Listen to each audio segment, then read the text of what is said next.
I'll tell you what, we learned a lot in the past couple days, and I'm gonna share all of it with you because my mind, blown.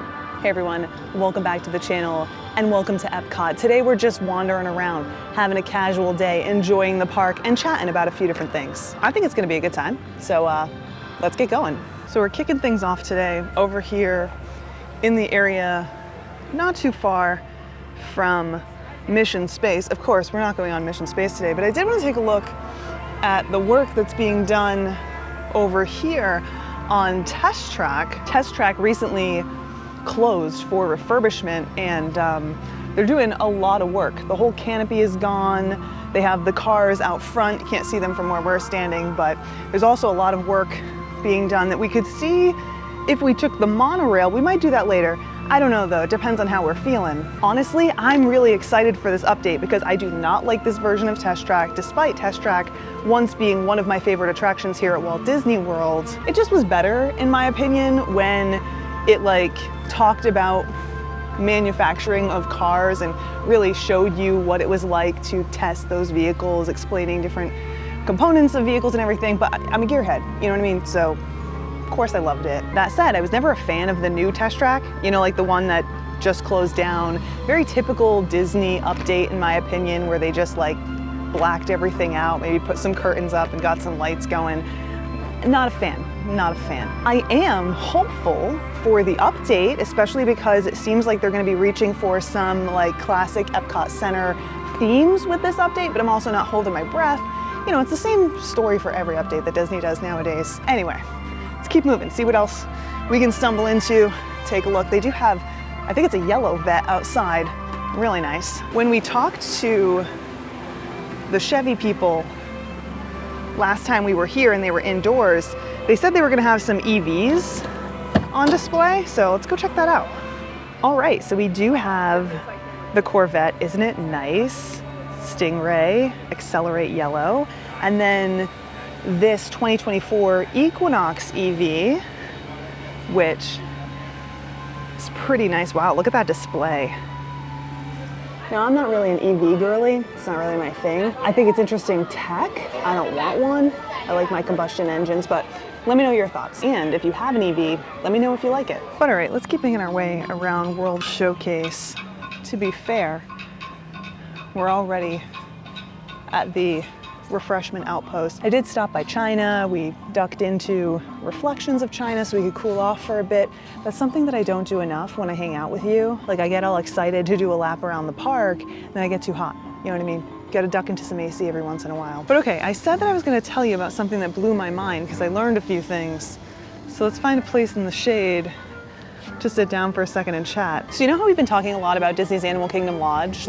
We did our check-in day and everything, and I shared some additional thoughts with you. I had pretty much wrapped up that conversation. I wasn't gonna bring it up again. But then this morning I was responding to comments, catching up. Sometimes it takes me a little bit to get back to you guys, but I do wanna get back to as many of you as possible because you know, this is a conversation. When I say that, I mean it. Anyway, one of you, I don't know if you left the comment yesterday or a couple days ago, bear with me, but you basically said that the condition of the room, which by the way, if you didn't follow along with our Animal Kingdom Lodge stay, was not good, is something that you could have passed off if it was like a $150, $200 a night place. But with what they're asking at Animal Kingdom Lodge, especially for a Savannah view, it's outrageous, unacceptable, and I agree. But here's the thing, I didn't know exactly how much the cash value of that room was during our stay. We're Disney Vacation Club members, we used points, and honestly, I don't even know how many points we used because we booked this as a little bit of a birthday getaway for Russ. Yes, by the way, he recently celebrated his birthday. Oddly enough, one of the Boo crew also celebrated their birthday because they share a birthday. One's on the 8th, one's on the 9th. But anyway, I was like, you know what? I should go look this up. You know, I should go look up what the actual price was. So I did. And when I said my mind was blown, I was not kidding. That stay, if we would have paid cash, would have been in the ballpark of $700 to $800 a night for the room we stayed in. Oh my God. And that right there, that's unbelievable. Now, I mean, there are a lot of different reasons that I can talk about how these rooms don't really deliver at that price point. We can talk about the qualities of the room themselves, things like, I don't know, not being able to shut the bathroom door without straddling the toilet, something that I didn't even think about mentioning in the moment because I was so taken aback by the cleanliness. But again, environment definitely contributes to how much a place costs, and I understand that. However, cleanliness also contributes to the lack of value, and it's just unbelievable how unclean this place was for that price point. Of course, we visited during a low season. I popped in a couple dates in December, and I mean, you're looking at least 900 bucks for that room we were staying in. And that too has me thinking about the way that we do things here, especially when we do our stays in the future. Let's pull off into one of our favorite spots here in World Showcase and chat a little bit about that. Just up the stairs here as we approach the Japan Pavilion. It's the seating for the quick service, but it's early, so perfect place to sit down for a bit. Plus, I just love it back here. You know, we never focus in too much on the price per night of the places that we're staying. And generally speaking, even though we might mention it, it's because pricing of hotels varies so wildly throughout the week and throughout the year. And this isn't just at Walt Disney World, this is like a hotel thing. There are peak seasons that are more expensive, off seasons that aren't as expensive, weekends are more expensive than weekdays depending on the day of the week. And that's not even taking into consideration the options and room types. You know, we have smaller rooms like studios, then we have deluxe studios, that's a whole different thing. All of this is at the same resort. We have suites in this hotel as well. So like there's a wide range of pricing for any given place. And you know, we know that, you know that. So generally it's not really the focus. We think about what we paid, we think about the rack rate for that room. In the case of a Disney Vacation Club resort, we think about the price per night or the points per night. But it's not always like the biggest thing on our mind. We're mostly reviewing the experience. And at least here at Walt Disney World, we have a general sense of how much that room is going to cost per night because these hotels here are broken down into different categories that have different price ranges. You know, value, moderate, deluxe, DVC, they all have different price ranges, though they vary from hotel to hotel sometimes. It all depends, you know, it's really complex. But this one in particular, I've even said in the past that it's one of the more affordable resorts, the more affordable deluxe resorts, and that has been true when I've looked into pricing for Animal Kingdom Lodge in the past. So I was very surprised when I saw the pricing was what it was for this deluxe studio with a Savannah view. And that just has me going like, okay, hold on, we have to make a correction here moving forward. We need to make sure that we're looking up those rack rates ahead of our stay so that can help us better like figure out what it is that we're talking about. Because yeah, I do feel like we were on target talking about our experience, but I definitely would have handled things a little bit differently if I had known the rack rate for this room. Not only in the way that I would have communicated about these problems with the front desk, but also in the way that I would have communicated with you about them. Don't get me wrong, I stand by everything that I said, and yes, I feel like everything that was unacceptable was absolutely unacceptable, but just the price definitely is salt on the wound that is this room not meeting expectations. I hope that makes sense. And I hope that you understand that like this is an ever evolving process for us. Yes, I've been doing this for a long time, so I have a process already, things that work for me. I have like a method to my madness, but I'm always trying to be better. I'm always trying to give you the best information, and sometimes that means some tweaks along the way. So this is, I think, the next tweak that we're making to our process. All right, back on the road again. I'm a little disappointed that it's as early as it is.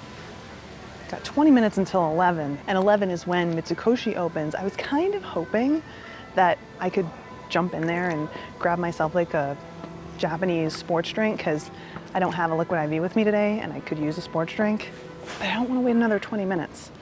So we move on. Wait a second. There's no sign saying it's closed. We're going in. Let's do it. I wonder if they realized that we would in fact shop here if they were open this early. I mean, there are plenty of people in here. All right, let's keep our eye open for what we're looking for. I do want to look at these snacks because there's a salt one that I'm hoping they have. They might not though. This is very much wishful thinking on my behalf. They do have some other really good ones, but not what I'm looking for. Ooh, those are good. $3.99, that's not too bad. Okay, let's see if we can find what we're actually looking for though. Got some crunchy snacks over here. No, that's not what we're looking for. Oh, okay, we have some drinks. Let's see. Tea, Pocari Sweat, that's what we're looking for. They say that they have some cold ones behind the register, so we'll check there. All right, we got it. This was one of my favorites. And you know, I figure if I'm gonna pay about $5 anyway, I might as well get something that I want. Not that Powerade doesn't do the job, but I'd rather have this.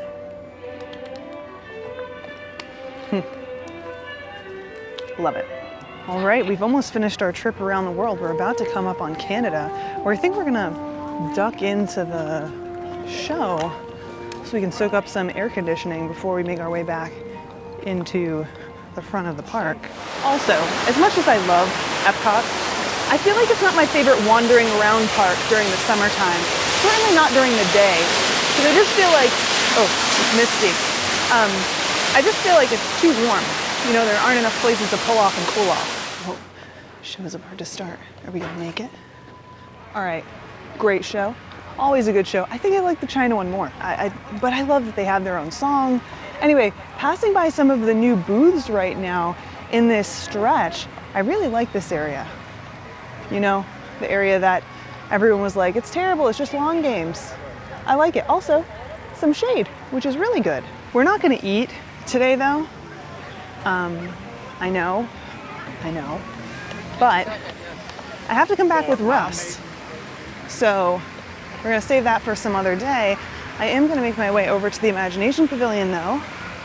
Maybe say hello to Figgy and then check on the lounge. Depends on the line. Is the line outside right now? Holy smokes. Or am I just imagining that? Hold on. Let's check the wait time. It says it's a 10-minute wait, which I don't know if I believe that or not, but here's the thing. I'm not standing outside. Sorry, Figment. Said hi to you the other day. Not doing it again. Certainly not if I have to stand outside in this. It's not gonna happen. Let's jump back in here though. See if any updates have been made. I don't think that that's gonna be the case, but we can check. I'd imagine it's pretty much the same as what we saw the other day. Though it is nice and cool in here, which is nice. Yeah, we just have our merch over here. Oh, check that out. I don't remember seeing that apron before. It's cute. Oh, I did want to check the Odyssey too and see if there was merch in there. I don't know if I want to go all the way back over there today, but the Boo Crew was just over there. Oh, how cute is this? It's Remy. 65 bucks. Does it say? Oh yeah. Food and Wine Festival 2024. Interesting.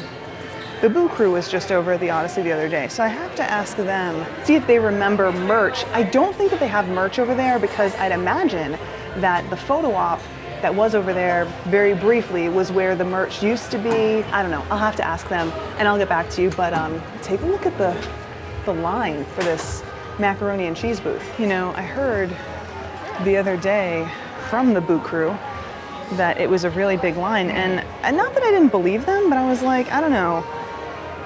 But look, huge line here. Not today, short line right now, but I mean all the like the switchbacks. They're set up to have a really big line, which leads me to believe that they do get a pretty big line in there. I don't know, still don't like the space. Not the way that they utilized it. I like the space, but not the way that they utilized it. We already talked about that the other day. Such mixed feelings on things like this because I see the potential and it's disappointing that they clearly didn't. Or maybe someone saw the potential. Like initially, when they were drawing up the concept art, they were like, yeah, this will be great. And then they just were like, maybe next time. Either way, not happy about it. All right, making our way to the front of the park now. I think we're gonna call it a day, but there's one other thing that I wanted to tell you about, and that was the Tron virtual queue, which just got dropped not too long ago. So let's find a spot to pull off.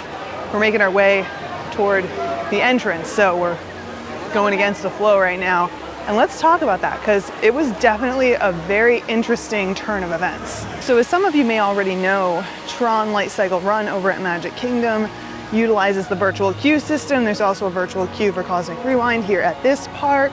And I think Tiana's Bayou Adventure is still on a virtual queue as well. And the virtual queue system is one of those things that Disney puts in place, especially when a new attraction opens, though, I don't know, there's not necessarily a rhyme or reason to why they use a virtual queue. Certainly not for as long as they did, or currently are, I suppose you could say, with attractions like Cosmic Rewind, and then there's Tron Light Cycle Run.